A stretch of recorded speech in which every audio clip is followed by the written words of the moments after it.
நடைபெறவுள்ள உள்ளாட்சி தேர்தல் கூட்டணி குறித்து தேமுதிக தலைவர் கேப்டன் விஜயகாந்த் முடிவெடுப்பார் என திருமதி பிரேமலதா விஜயகாந்த் தெரிவித்துள்ளார்.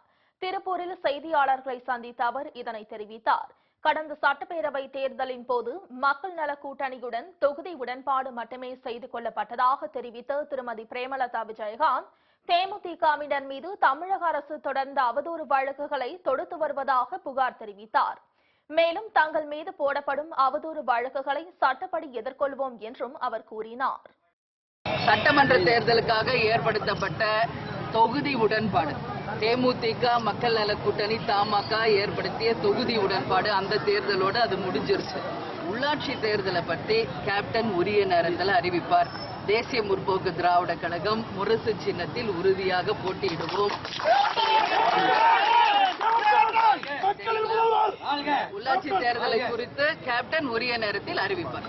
மந்திரி ஆனந்தன் அவர்களால பொய் வழக்கு போட்டு முன்னாள் மந்திரி போட்டிருக்காங்க. அது நாங்க சட்டத்தை மதிச்சு எங்களுடைய கடமையாற்ற இங்க வந்து வரி இல்லாத பட்ஜெட் என தமிழக அரசு பெருமிதம் கூறி வந்தாலும் இது வரியுள்ள பட்ஜெட்டாகவே உள்ளதாக மக்கள் கருதுவதாகவும் அவர் கூறினார்.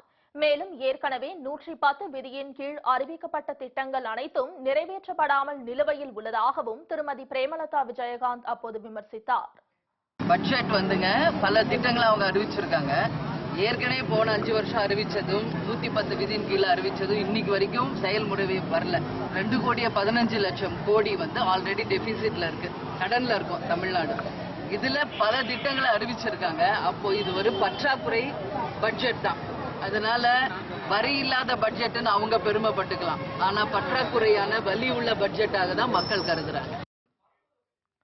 தமிழக மக்களின் பிரச்சனைகள் குறித்தும் அரசின் செயல்பாடுகள் குறித்தும் பொதுக்கூட்டங்களில் எடுத்துரைப்பதை ஏற்றுக்கொள்ள பக்குவம் இல்லாததால் எதிர்க்கட்சிகள் மீது அவதூறு வழக்குகள் தொடுக்கப்படுவதாகவும் திருமதி பிரேமலதா விஜயகாந்த் அப்போது கூறினார்.